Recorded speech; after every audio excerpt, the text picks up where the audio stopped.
एक कांग्रेस प्रवक्ता से मैं जरूर एक सवाल करना चाहूंगा अगर वो मौजूद हों। बिल्कुल बिल्कुल करिए। हाँ करिए। एक एक लेकिन मैं इससे देख रहा था पहले मैं चाहूंगा अमित आपके उस स्टेटमेंट का जवाब दें। तो अमित, आप लोग भी आला कमान कल्चर के वो हो गए? इन्होंने भी खुद कहा कि हमारे आला कमान का फैसला। मैं आम आदमी पार्टी से 10 साल से जुड़ा हुआ हूं और अरविंद केजरीवाल जी की जो सादगी है, जो सरलता है, वाह। मान साहब की जो सादगी और सरलता है, उसके बारे में मैं खुद क्या पूरी जनता जन जन जानता है कि उनसे ज्यादा साधारण जमीन से जुड़ा हुआ नेता कोई नहीं है। हमारे यहाँ पे इस तरह का कोई कल्चर नहीं है। और मैं एक प्रवक्ता हूँ, प्रवक्ता के नाते मैं डिसीजन नहीं ले सकता, इसलिए मैंने ये बात कही है। तो ये जो रिलेट कर रहे हैं, मैं अनुपम जी से निवेदन करूंगा कि हमारी वो पार्टी नहीं है कि हम आला कमान कल्चर हमारे तो भैया हम तो जो डिसीजन जो है ये मेरा नहीं हो सकता। हम पार्टी के बारे में प्रवक्ता के मुंह से ही जानते हैं। हम तो पार्टी के बारे में प्रवक्ता के मुंह से ही जानते हैं। अगर प्रवक्ता ही आला कमान कह रहा है तो मान लेते हैं कि भाई पार्टी में आ गया होगा। कल्चर उसमें क्या बात है? मैंने ये नहीं कहा। नहीं, आप अपने शब्द प्लीज मेरे मुंह में ना डालें। मैंने ऐसा नहीं कहा। मैंने कहा जैसी पार्टी डिसीजन लेगी, क्योंकि डिसीजन एक प्रवक्ता का नहीं हो सकता। मेरे शब्द नहीं, आपने कहा हमारे आला कमान का फैसला है। इतने लोग सुन रहे थे, मैं गलत क्यों कहूंगा? मैंने कहा कि वो जैसे डिसीजन लेंगे बिल्कुल सामने। अच्छा चलिए ठीक है, ठीक है। अनुपम जी अपना सवाल पूछे, अपना सवाल पूछिए विजय कौशिक जी से। मैं सिर्फ ये देख रहा था कि अभी एक मैं लिस्ट देख रहा था कार्तिकेय जी, हेमंत शर्मा, सिंधिया, सचिन पायलट, मिलिंद देवड़ा में जितने जो लोग छोड़ के या साइडलाइन हुए, इन सबका मैं एज ग्रुप देख रहा था 45 से 55 साल का। और वो लोग जो अब इस समय पार्टी में प्रभावी हैं, जयराम रमेश, कमलनाथ, गहलोत, दिग्विजय, खुद खड़गे, सब 70 पे, all of them, even Jairam Ramesh भी 70 में, मतलब देखने में समझ भी नहीं आता। तो ये क्या है जहां से बूढ़ों के हाथ में कमान सौंपी जा रही है, जवानों को मार मार के पार्टी से भगाया जा रहा है? ये क्या राहुल गांधी का अपना एक इंफीरियोरिटी कॉम्प्लेक्स है जहां उनको लगता है कि उनके समकक्ष कोई भी युवा नेता खड़ा ना हो? इसका जवाब मैं आपको बड़े स्पष्ट रूप से दे रहा हूँ। विजय कौशिक जी, मैं इसका जवाब दे रहा हूँ। जवाब ये है कि राहुल गांधी जी का एक सर्कल था जिसमें उनके कुछ दोस्त थे। उन दोस्तों के नाम आप अच्छी तरह जानते हैं। ज्योतिरादित्य सिंधिया, अशोक तंवर हरियाणा से, इसके अलावा सचिन पायलट, मिलिंद देवड़ा और भी कई लोग उनके दोस्त थे। और राहुल गांधी जी शुरू से ही युवाओं को आगे बढ़ाने की पैरवी करते रहे। अब उस पैरवी करते करते स्थिति ये आ गई कि जिन युवाओं ने राहुल गांधी जी को घेर रखा था वो अपनी महत्वाकांक्षाएं थोपने लगे राहुल गांधी जी के ऊपर। जैसे ज्योतिरादित्य सिंधिया जी के साथ में मात्र कुछ ही विधायक थे, लेकिन वो मध्य प्रदेश का मुख्यमंत्री बनना चाहते थे। इसी तरीके से सचिन पायलट, इसी तरीके से आप अशोक तंवर को देख लीजिए, वो भी चाहते थे कि भी उनके पल्ले कुछ नहीं है, लेकिन उन्हें हरियाणा के मुख्यमंत्री पद का उम्मीदवार घोषित कर दिया जाए। कौशिक जी, इसमें गलत क्या? राहुल गांधी भी तो प्रधानमंत्री बनना चाहते हैं। अगर वो युवा नेतृत्व मुख्यमंत्री बनना चाहता है तो उसमें गलत क्या है? राहुल गांधी अडानी के खिलाफ जंग छेड़ रहे हैं, वो भी भ्रष्टाचार के खिलाफ जंग छेड़ रहा है। सचिन पायलट सुन तो लीजिए, यही तो पार्टी कहती है, यही तो राहुल गांधी जी कहते हैं भाई ठीक है आपको बनाने में कोई दिक्कत नहीं है, लेकिन बहुमत भी तो होना चाहिए, वरना फिर लोकतंत्र की जरूरत क्या देश में? अगर किसी स्टेट में उस पार्टी के विधायक चाहते हैं कि भाई उनके नेता अशोक गहलोत जी मुख्यमंत्री बने, और मध्य प्रदेश में चाहते हैं कि भाई वहां पर कमलनाथ जी बने, हरियाणा में चाहते हैं कि भाई हमारे विधायक के भाई चौधरी भूपेंद्र सिंह हुड्डा जी मुख्यमंत्री बने हरियाणा के, तो जिसके साथ 10 या 20 एमएलए हैं, तो यानी कि जिसके साथ 100 एमएलए हैं उसकी तो राजनीतिक हत्या कर दो, और जिसके साथ 20 एमएलए हैं कि वो केवल युवा है और उसको हम मुख्यमंत्री बना दें। और इनका क्या भरोसा सचिन पायलट जी का? जैसे ही अब खामखा अपनी सरकार के खिलाफ धरने पर बैठे हैं, अपनी सरकार को बदनाम करने की कोशिश कर रहे हैं, ये मुख्यमंत्री बनकर भी धरने पर बैठ सकते थे। कौशिक जी, अपनी सरकार, राजनीति में अपनी अनुभव की बात कर रहा हूं। अपनी सरकार के अध्यादेश राहुल गांधी फाड़ देते थे, वो भी प्रेस कॉन्फ्रेंस करके। आप समझे नहीं ना, वो एक सांसद होने के नाते, पार्टी का एक कार्यकर्ता होने के नाते अपना विरोध रखते थे। वो मुख्यमंत्री बनने के लिए नहीं फाड़ते थे, वो मनमोहन सिंह की जगह प्रधानमंत्री नहीं बनना चाहते थे, इसलिए नहीं फाड़ा था उन्होंने अध्यादेश। उनकी उससे विचारधारा मैच नहीं हुई उस अध्यादेश को लेकर, इसलिए उन्होंने फाड़ा। वो एक अलग मुद्दा। यहाँ तो महत्वाकांक्षाओं का मुद्दा है, यहाँ तो कुर्सी का मुद्दा है कि भाई सचिन पायलट जी मुख्यमंत्री बनना चाहते हैं, इसके लिए वो दबाव बनाने के लिए धरने पर बैठ गए। भाई अगर आपके पास पुख्ता सबूत थे तो आप हाईकोर्ट में चले जाते, क्योंकि कल भी आपको पार्टी द्वारा जवाब दे दिया गया कि जिन नेताओं के खिलाफ वो बात कह रहे हैं उनके खिलाफ जांच चल रही है ऑलरेडी सरकार की। तो ये तो है नहीं कि भी हम कानून से ऊपर हैं, संविधान से ऊपर हैं, हम मोदी सरकार की तरह गुंडागर्दी करने लगे, हम अपनी जांच एजेंसियों का गलत इस्तेमाल करने लगे। तो कांग्रेस शासित प्रदेश में ऐसा कोई गलत काम नहीं किया जाएगा। जो दोषी यानी लोग विजय हैं, जी जो एक करप्शन आखिरी के दोषी सवाल लोग हैं, या उनको जेल में भेजेंगे। एक आखिरी बात विजय जी, इसका मतलब आप कह रहे हैं कांग्रेस के प्रवक्ता कि अगर हमारे पास भ्रष्टाचार के पुख्ता सबूत हैं तो हम इस पे धरना प्रदर्शन न करके हाईकोर्ट जाना चाहिए। बिल्कुल जाना चाहिए, क्योंकि सरकार तो ऑलरेडी बस जांच ये कर बात रही है आप ना। ये बात आप राहुल गांधी को बता दीजिए क्या बता दीजिए कि अगर आपके पास भ्रष्टाचार के आप पुख्ता अडानी के सबूत है तो हाईकोर्ट जाएं। आप समझे नहीं ना जी, यहाँ सरकार जांच कर रही है ऑलरेडी। हम केंद्र से क्या कह रहे हैं कि आप जांच करिए, जी कोर्ट में जांच चल रही है, अलग विषय है। जी आप जी बात को समझिए। जी कांग्रेस पार्टी ये कहती है कि किसी भी करप्शन की जांच हर मुद्दे पर होनी चाहिए। जी जी देखिए, चाहे वो सरकार की तरफ से हो, इसमें देखिए, उस पर चाहे वो मोटी कोर्ट बात है की तरफ कौशिक से जी। हो। देखिए कौशिक जी, मोटी बात तो इस पर सब सहमत होंगे। कहते हैं ना कि आपने घर, जैसे कहते हैं ना वॉशिंग और डर्टी लिनिंग इन पब्लिक, कहने मतलब है घर की बात आपने बाहर कर दी। आपने चीज़ घर की होनी चाहिए तो वो पब्लिकली आपने जाके कर दिया, आपने डिसिप्लिन तोड़ दिया। ये पहली बार नहीं, दूसरी बार डिसिप्लिन तोड़ा। ठीक है, आपका पेशेंस लूज हो गया, आपको बहुत सारी चीज़ें प्रॉमिस की गई, आप वो प्रॉमिस पे खरे नहीं उतरे। कहीं ना कहीं एक ट्रस्ट डेफिसिट हो गया। पंकज, आऊँगा मैं अमित जी आपके पास, फिर रामलाल जी के पास भी आऊँगा, मैं श्याम सुंदर जी के पास भी। ट्रस्ट डेफिसिट हो गया है बहुत ज़्यादा सचिन पायलट को लेके, क्योंकि मुझे पता है कि जब उस दिन जब कोची में वॉक कर रहे थे राहुल गांधी के साथ, लोग फोटो वोटो तो बहुत खिंचवा रहे थे, लेकिन सीनियर लीडर्स भी थोड़े से माइंडफुल थे। इनका एक पार्टी के अंदर ट्रस्ट डेफिसिट हो गया है सचिन पायलट का। नहीं देखिए, मैंने खुद देखा वहाँ। कौशिक जी जो बात कह रहे हैं कि नंबर्स जिसके साथ था उसको प्रमुखता दी जानी चाहिए, तो ये लॉजिक तो असम में अप्लाई नहीं हुआ। हेमंता के साथ ज्यादा लोग थे, तो फिर आप तरुण गोगोई को क्यों पसंद कर रहे थे? ये लॉजिक कांग्रेस पे इसलिए नहीं अप्लाई होता है। हाँ। इंदिरा जी ने तो नरसिम्हा राव का इस्तीफा करा लिया था। बिल्कुल। पी शिवशंकर ने आने नहीं दिया था कई सारे लोगों को। नरसिम्हा राव तो लेकिन एक जो कह रहे हैं नंबर्स का गेम का असलियत तब पता लगता है जब आप सत्ता से अलग हट जाए ना, मुख्यमंत्री की कुर्सी छोड़ दें, तब जाकर के पता चलता है कि असली संख्या किसके साथ है। सत्ता में जब तक कोई बैठा रहे और उसके बाद ये कतई पता नहीं चल सकता कि कौन विधायक किधर है और कौन मंत्री किधर है, क्योंकि सब लोग उधर ही जाना चाहते हैं जिधर उन्हें मलाई दिखाई देता है। इसलिए मैं इस बात से बिल्कुल सहमत नहीं हूं। मैं ये मानता हूं कि पिछला चुनाव लड़ा गया था सचिन पायलट की अध्यक्षता में। सचिन पायलट को क्रेडिट तो मिला था, सचिन पायलट ने लंबा इंतजार भी किया। ऐन वक्त पर अशोक गहलोत के हाथ में सत्ता गई, तो सत्ता की भागीदारी में उनका भी तो हाथ होना चाहिए।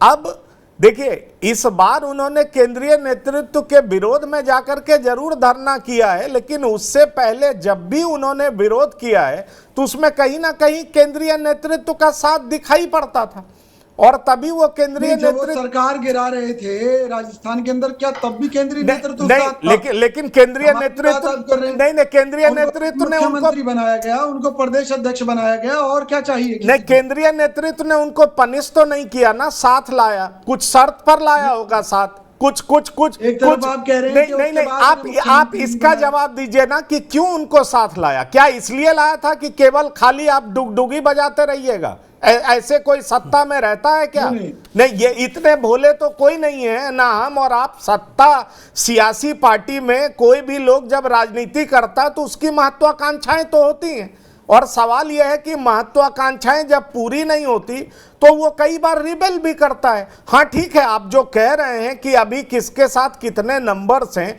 लेकिन आज की जो वर्तमान स्थिति है उसमें पॉलिटिकल रेलिवेंस सचिन पायलट का है क्या?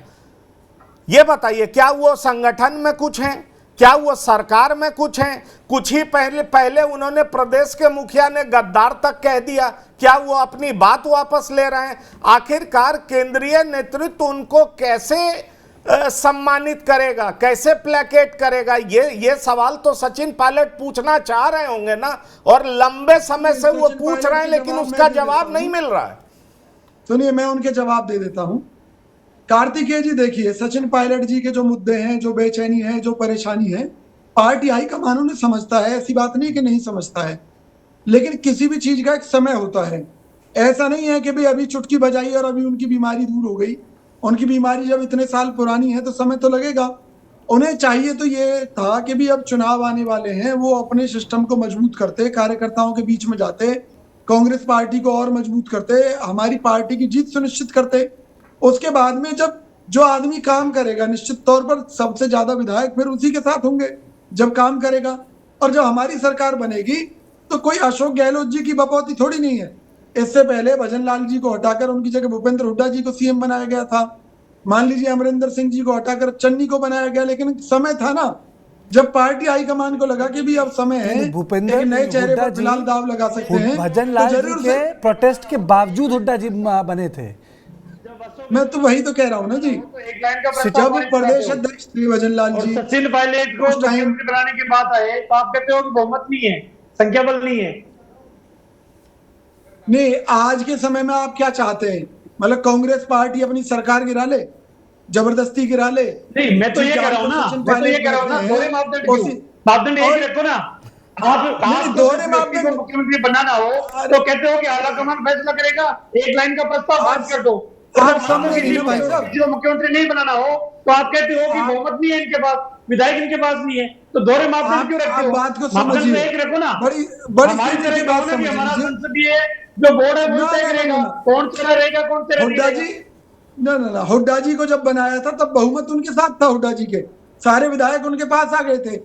सबसे बड़ी बात यह है, जब पार्टी कुछ कह रही है, भाई सचिन पायलट जी को मानना चाहिए, पेशेंस रखने ठीक है, चाहिए। आपने बोला सचिन पायलट को मानना चाहिए। अमित जी, आप क्या कहना चाह रहे हैं? तो मेरा एक प्रश्न है जो मैं कांग्रेस के प्रवक्ता श्रीमान कौशिक साहब से कहना चाहूंगा कि पायलट साहब, एक तो नजर ये आ रहा है कि कौशिक साहब ये डिसाइड नहीं कर पा रहे हैं कि कांग्रेस के प्रवक्ता हैं, पायलट साहब के विरोधी हैं या गहलोत साहब के प्रवक्ता हैं।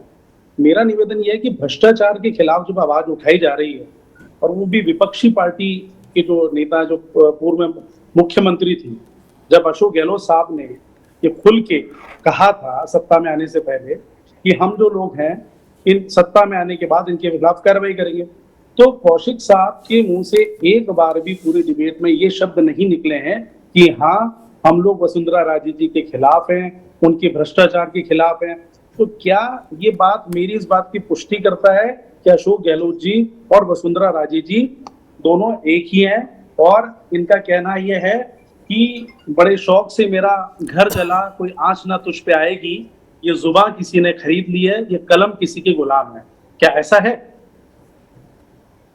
सबसे पहले तो मैं आम आदमी पार्टी के प्रवक्ता से कहूंगा कि आपकी पार्टी को अपनी गिरेबान में झांक कर देखना चाहिए। ये वो केजरीवाल की पार्टी है जो केजरीवाल जी कहते थे मेरी फाइल मेरे प्रश्न का एक बार जवाब देके फिर शीला आप दीक्षित, बिल्कुल सुनिए ना, बोलिएगा। वो जवाब दे रहा हूँ, बिल्कुल जवाब दे रहा हूँ, उसी का ही जवाब दे रहा हूँ, उसी पर आ रहा हूँ। आप कहते थे वसुंधरा जी के शीला खिलाफ दीक्षित नहीं को बोलेंगे आप? जेल भिजवाएंगे। कहाँ चले गए वो सारे सबूत? आपकी पार्टी के नेता को कोर्ट में कई बार माफिया मांगनी पड़ी मानहानि के केसों में। अरे कांग्रेस से कुछ आपकी सारी सीखिए। बात, हमने मेरी बात सुनिए, हमने सारी बात सुनूंगा, हमने लेकिन राजस्थान के अंदर एक बार सुनिए भी ना। डिबेट में नहीं बोला कि आप भ्रष्टाचार या वसुंधरा जी के खिलाफ, इस पे तो जवाब दे दीजिए, फिर मैं सारी बात सुनूंगा। अरे वही जवाब दे रहा हूं ना। हमने बाकायदा सचिन पायलट को उसकी लिस्ट भेजी कि भाई भाजपा के जिन जिन नेताओं के ऊपर इन मामलों में जो जो आरोप थे उनके खिलाफ जांच चल रही है, प्रॉपर जांच चल रही है। अगर सचिन पायलट जी उसमें जैसे गजेंद्र सिंह शेखावत जी के खिलाफ आपके सीएम साहब बोल रहे हैं, गजेंद्र सिंह जी के खिलाफ बोल रहे हैं, ऐसे क्या उस लिस्ट में वसुंधरा जी का नाम नहीं है? फिर गजेंद्र सिंह जी के खिलाफ भी आप लोग केवल हाईकोर्ट में कार्रवाई करते ना, सीएम साहब बड़े मंचों से बोल रहे हैं, इस पे क्या कहना?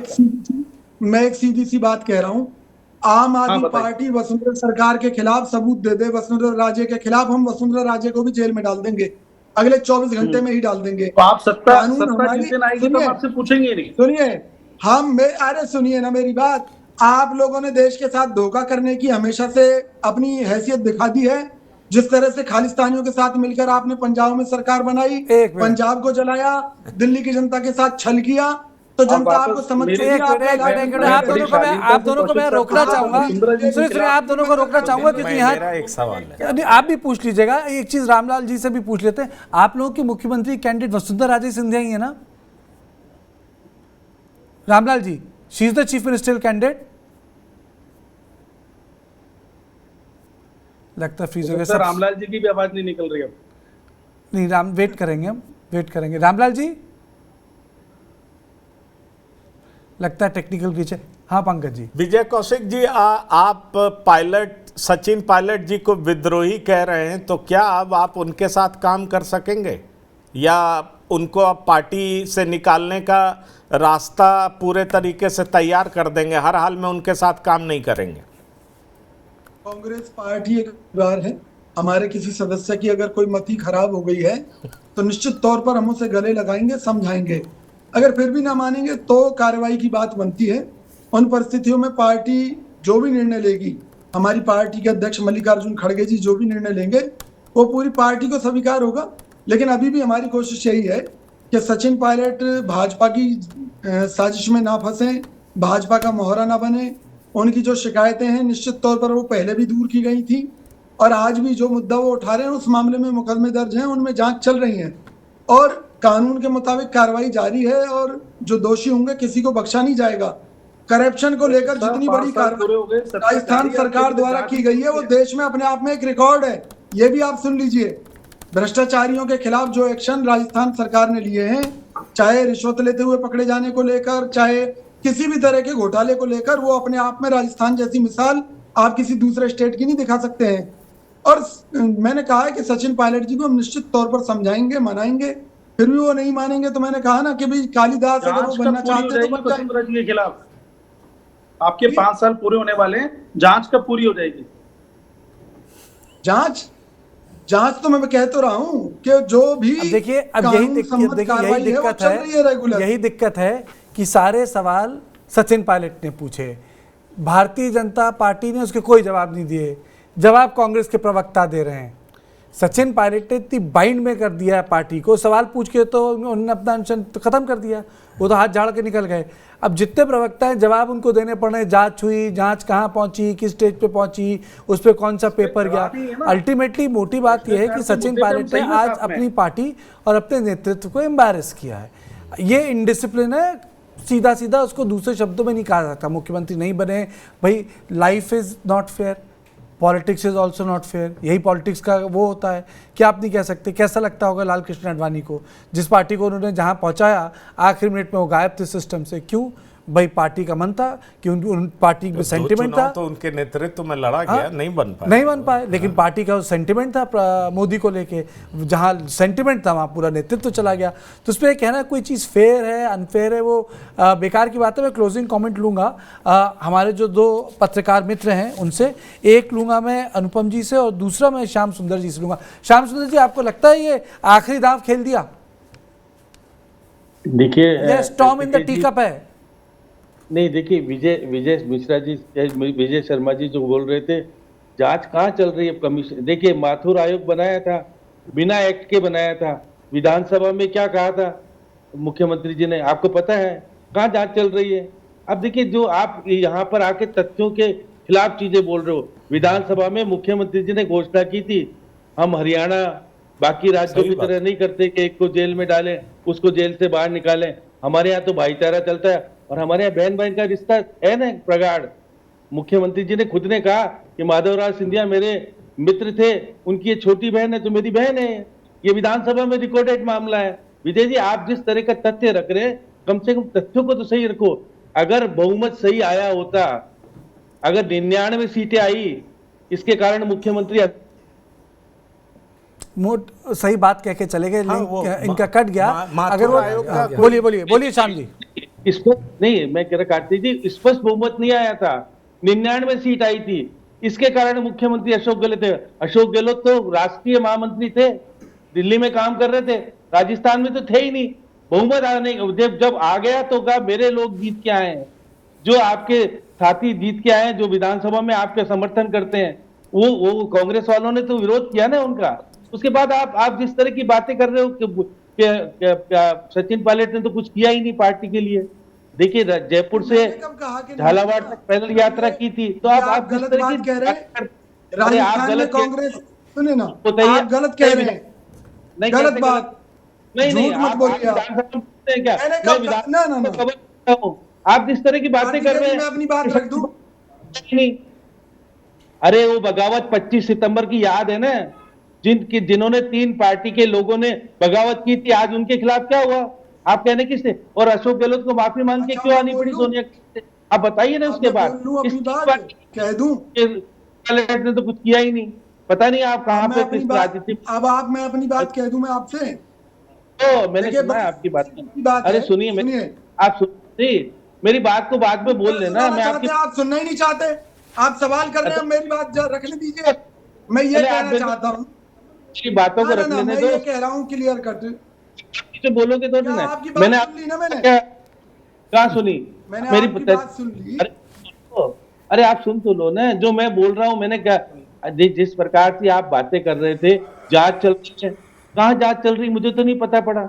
आप देखिए जिस तरह की बातें कर रहे हो, जांच का कोई, मैं कल डीजी की प्रेस कॉन्फ्रेंस गया था, मैंने जो सवाल किया था यही वाला, उन्होंने कहा सचिन पायलट और वसुंधरा के मामले में बात मत करो। गजेंद्र सिंह शेखावत के खिलाफ 153 मामले दर्ज हो गए, कैसे हो गए? मुख्यमंत्री ने बयान दिया, उसके बाद राजनीति जो हो रही है सामने है ना, उसके लड़के को हराया ना, अशोक गहलोत के लड़के को हराने वाले गजेंद्र सिंह शेखावत, 4 साल बाद याद आ रहा है उनको। संजीवनी घोटाला वाला मामला तो पहले पुराना है ना, आज फिर याद कैसे आ गया? मुख्यमंत्री जी मिलते हैं, आंसू बहाते हैं उनके साथ। तो देखिए मुख्यमंत्री डिप्लोमेट बहुत बड़े हैं, आपको पता है, मैंने तो बहुत पुराना टाइम मैं देखा है, अपनी बात फर्स्ट रख और अब तक देखा। ठीक है, ठीक है, वक्त की कमी है, मैं वक्त की कमी है, आपको मैं 30 सेकंड दूंगा। विजय जी, आपने कई बार बोलने की कोशिश की, 30 सेकंड में अपने आप को डिफेंड कर लीजिए, 30 मैं सेकंड। केवल ये कहना चाहता हूं कि सचिन पायलट जी ने आज अगर भ्रष्टाचार के मुद्दे को लेकर, वो भी भाजपा के भ्रष्टाचार को लेकर, घोटालों को लेकर जो बात रखी है, आज उन्हें अपने सारे सबूत जनता की अदालत में रखने चाहिए थे। निश्चित तौर पर अगर उन्होंने ये सबूत पुलिस को दिए होते, मुख्यमंत्री अशोक गहलोत को दिए होते, तो अब तक और ठोस कार्रवाई हो गई होती। इससे पहले भी कार्रवाई चल रही है दोषियों के खिलाफ। राजस्थान की जनता के साथ छल करने वाले किसी भी व्यक्ति को नहीं बख्शा जाएगा निश्चित तौर पर। और ठीक है। सचिन पायलट को अगर कोई शिकायत थी तो उन्हें पार्टी ठीक है। में, पार्टी स्तर पर रखनी चाहिए थी। ठीक है, पार्टी स्तर पर रखनी चाहिए थी। अनुपम जी, बड़ी अजीब स्थिति है, पार्टी का हर नेता यहाँ करप्शन के खिलाफ कैंपेन चला रहा है, वहाँ राहुल जी अडानी अंबानी के खिलाफ चला रहे हैं, ये वसुंधरा राजे के खिलाफ चला रहे हैं, अपने मुख्यमंत्री से सवाल पूछ रहे हैं, ये बड़ी विचित्र स्थिति हो गई है।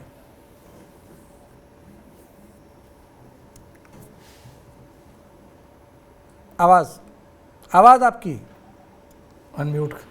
मेरी आवाज नहीं आ रही? अब आ रही है। ओके, तो मैंने कहा अगर कोई जांच चल रही थी तो इसका सिर्फ एक लाइन में जवाब दे सकते थे अशोक गहलोत की जांच चल रही है और इस स्टेज पे है, लेकिन उनकी तरफ से कोई जवाब ना आना, लगता है कि वास्तव में कोई जांच सेटअप ही नहीं हुई। देखिए, जो मैं बात कहना चाह रहा था कि अब ये मामला सिर्फ राजस्थान तक का नहीं रह गया कार्तिकेय जी। अलग अलग राज्यों में 2 गुट 3 गुट बना के फैक्शनलिज्म की जो परंपरा थी इंदिरा गांधी ने डाली थी, वो अपने छत्रपों को इस तरह हैसियत में रखती थी, लेकिन इसकी इस फैक्शनलिज्म के बावजूद वो वोट पाकर और वोट लाकर पार्टी को जिताने की हैसियत रखती थी, इसलिए उनका फैक्शनलिज्म चल जाता था। तो आपने फैक्शनलिज्म तो उनसे ले लिया, लेकिन वोट पाने की क्षमता आपकी है नहीं। दूसरी बात, पायलट को जिसे कहना कि प्रवोक करके, प्रॉमिस करके यहाँ तक लाने वाला कौन है? वो भी राहुल गांधी हैं। और ऐसे में वो जिस तरह हाथ झाड़ के अलग हो गए, ना वो गहलोत के खिलाफ कार्रवाई करते हैं, ना पायलट के खिलाफ कार्रवाई करते हैं, ना उनकी कोई चलती हुई दिखती है। तो मेरा कहने का मतलब सिर्फ इतना है कार्तिकेय जी कि ये मामला सिर्फ राजस्थान तक नहीं रह गया, इसके रिपरकशंस आप बाहर भी देखें। बहुत बहुत शुक्रिया अनुपम जी, आप सब लोगों का बहुत बहुत शुक्रिया। मोटी बात यह है कि सचिन पायलट ने, चाहे हो ना हो कुछ, लेकिन एक उन्होंने अपनी पार्टी को एम्बैरेस कर दिया। उन्होंने किसी की बात नहीं मानी। उस फोरम पे ऐसे लोग थे जो उन्होंने पब्लिकली क्रिटिसाइज़ किया राहुल गांधी को, और एक चीज़, एक परसेप्शन, एक इमेज रीइंफोर्स की है कि पार्टी में कोई रुक नहीं रहा, और पार्टी में जो रुका है वो केवल अपनी मर्जी से रुका हुआ है, अपनी महत्वाकांक्षाओं के कारण। कोई विचारधारा का धागा नहीं जिससे एक आदमी पिरोया जा सके। तो जो सचिन पायलट ने इस वक्त किया है, उन्होंने अपनी राजनीतिक महत्वाकांक्षा, अपना एम्बिशन दिखाया है, लेकिन अंतोगत्वा पार्टी को इससे आज नुकसान हुआ है। तो आप लोगों का बहुत बहुत शुक्रिया। तो आप देख रहे थे सियासत की बात। देश और दुनिया की बाकी खबरों के लिए आप देखते रहें TV9 डिजिटल।